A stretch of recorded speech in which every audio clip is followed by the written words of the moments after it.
అండి, క్యాబేజీ పకోడీ కరకరలాడుతూ టేస్టీగా ఫస్ట్ టైం చేసిన పర్ఫెక్ట్గా రావాలండి. కొన్ని టిప్స్ పాటిస్తూ చేసామంటే సూపర్గా ఉంటుంది. ఆనియన్ పకోడీ రకరకాలుగా పకోడీలు చేసుకుంటూ ఉంటాం కదా, కానీ క్యాబేజీ పకోడీ ఇలా చేసుకోండి, సూపర్ ఉంటుంది అనమాట. టేస్ట్ కూడా అద్దిరిపోయింది. నాకైతే తింటూ ఉంటే ఇంకా తినాలనిపిస్తుంది, అంత బాగుందనమాట.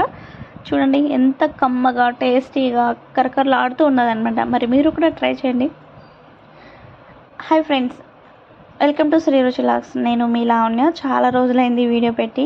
హాలిడేస్ కదా, ఊరికి వెళ్ళి అక్కడ చేయడానికి కుదరలేదు, ఎండ వేరే, అందుకని చెప్పేసి నా వల్ల కాలేదు. అందుకనేసి హైదరాబాద్కి వచ్చేసాను. ఇప్పుడు ఎలా చేయాలో చూపిస్తాను. అందుకంటే ముందు ఎవరైనా ఫస్ట్ నా ఛానల్లో చూసినట్లయితే ప్లీజ్ సబ్స్క్రైబ్ చేసుకోండి. వీడియోని లైక్ చేసి స్కిప్ చేయకుండా వీడియో మొత్తం అంతా చూసిన తర్వాత మీకు ఎలా అనిపించిందో కమెంట్ చేయండి. ఇప్పుడైతే క్యాబేజీని ఇలా చిన్న చిన్న ముక్కలుగా కట్ చేసుకోండి. మీకు ఏ సైజులో కట్ కావాలో ఆ సైజులోనే కట్ చేసుకోండి, కానీ ఇలా కట్ త్వరగా డీప్ ఫ్రై అయిపోతుంది. ఇలా కట్ చేసుకుంటే ఈ క్యాబేజ్లో కొంచెం పసుపు ఉప్పు వేసేసుకొని బాగా ప్రెస్ చేస్తూ కలిపేసేయండి. ఇలా బాగా ప్రెస్ చేస్తూ కలిపామంటే ఉప్పు పసుపు బాగా క్యాబేజీకి పట్టి కొంచెం వాటర్ దిగుతుందనమాట. అప్పుడు దాంట్లోనే వాటర్ కంటెంట్ ఉంటుంది కాబట్టి కొంచెం ఎక్కువ వాటర్ వేయాల్సిన అవసరం లేదు. ఇందులో కొంచెం శనగపిండి బియ్యం పిండి వేసుకొని కొంచెం జీలకర్ర అల్లం వెల్లుల్లి పేస్టు తగినంత కారం వేసుకొని ఒక ఆనియన్ను సన్నగా పొడవుగా కట్ చేసుకొని ఇందులో వేసుకోండి. మీకు నచ్చితే వేసుకోండి, కానీ వేసుకుంటే టేస్ట్ అనేది చాలా బాగుంటుంది. ఇలా వేసుకున్న తర్వాత ఒక 2 పచ్చిమిర్చి కరివేపాకు వేసుకొని బాగా కలిపేసుకోండి. మీకు ఫుడ్ కలర్ కావాలనుకుంటే వేసుకోవచ్చు. ఫుడ్ కలర్ అంత హెల్త్కి మంచిది కాదు కాబట్టి నేను యాడ్ చేయలేదు. మీకు కావాలనుకుంటే వేసుకోవచ్చు. ఇందులోనే కొంచెం కార్న్ఫ్లవర్ వేసుకోండి. కార్న్ఫ్లవర్ వేసుకోవడం వల్ల డీప్ ఫ్రై చేసుకునేటప్పుడు మసాలా అనేది విడిపోకుండా ఉంటుంది.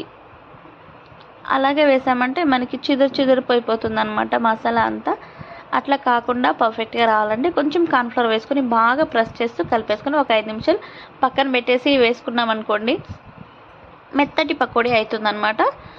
వెంటనే ఇలా కలిపిన తక్షణమే మనం డీప్ ఫ్రై చేసుకుంటే కరకరలాడుతూ వస్తుంది, చాలా బాగుంటుంది. మీకు మెత్తగా కావాలనుకుంటే కొంచెం కొంచెంగా వాటర్ చల్లుకుంటూ కొంచెం మెత్తగా కలుపుకోండి. లేదు మాకు పరపరని కావాలి అనుకుంటే కొంచెం వాటర్ తగ్గించుకొని నేను చూపించిన విధంగా కలిపేసుకోండి. ఆయిల్ డీప్ ఫ్రై అయిన తర్వాత సిమ్లో పెట్టేసుకొని ఈ క్యాబేజ్ పకోడీని అందులో ఇలా చిదురుగా వేసేసుకోవాలి. అలా వేసుకుంటేనే అంతా లోపల ముద్ద లేకుండా ఉంటుంది, పర్ఫెక్ట్గా ఫ్రై అయిపోతుంది అనమాట. మిగిలిన అంతా పకోడీని ఇలాగే వేసేసుకొని ఒక పేపర్ తీసుకొని టిష్యూ పేపర్ వేసుకోండి, లేదా న్యూస్ పేపర్ ఉన్నా వేసుకోవచ్చు. ఆ ఎక్స్ట్రా ఆయిల్ ఏమన్నా ఉంటే అందులో పీల్చుకొనేస్తుంది అనమాట. చూడండి ఎంత పర్ఫెక్ట్గా వచ్చిందో. మీకు కావాలనుకుంటే జీడిపప్పులు కూడా డీప్ ఫ్రై చేసుకొని అందులో వేసుకొని తింటే సూపర్గా ఉంటుంది. మీకు నచ్చిందనేసి అనుకుంటున్నాను. చాలా బాగా వచ్చింది, పొడిలాడుతూ కరకరలాడుతూ ఉందన్నమాట, చాలా బాగుంది. మరి మీరు ట్రై చేయండి. మీరు ట్రై చేసిన తర్వాత మీకు ఎలా వచ్చిందో తప్పకుండా నాకైతే కమెంట్ చేయండి. చూడండి ఆ పచ్చిమిర్చి కరివేపాకు ఆనియన్స్ మధ్యలో తగులుతూ ఆ క్యాబేజ్ తింటూ ఉంటే సూపర్గా ఉందన్నమాట. ఏదైనా అన్నం వేడివేడిగా పెట్టుకొని పప్పుచారు చేసుకొని ఇలా క్యాబేజ్ పకోడీని ట్రై చేయండి, సూపర్ టేస్ట్ అనమాట.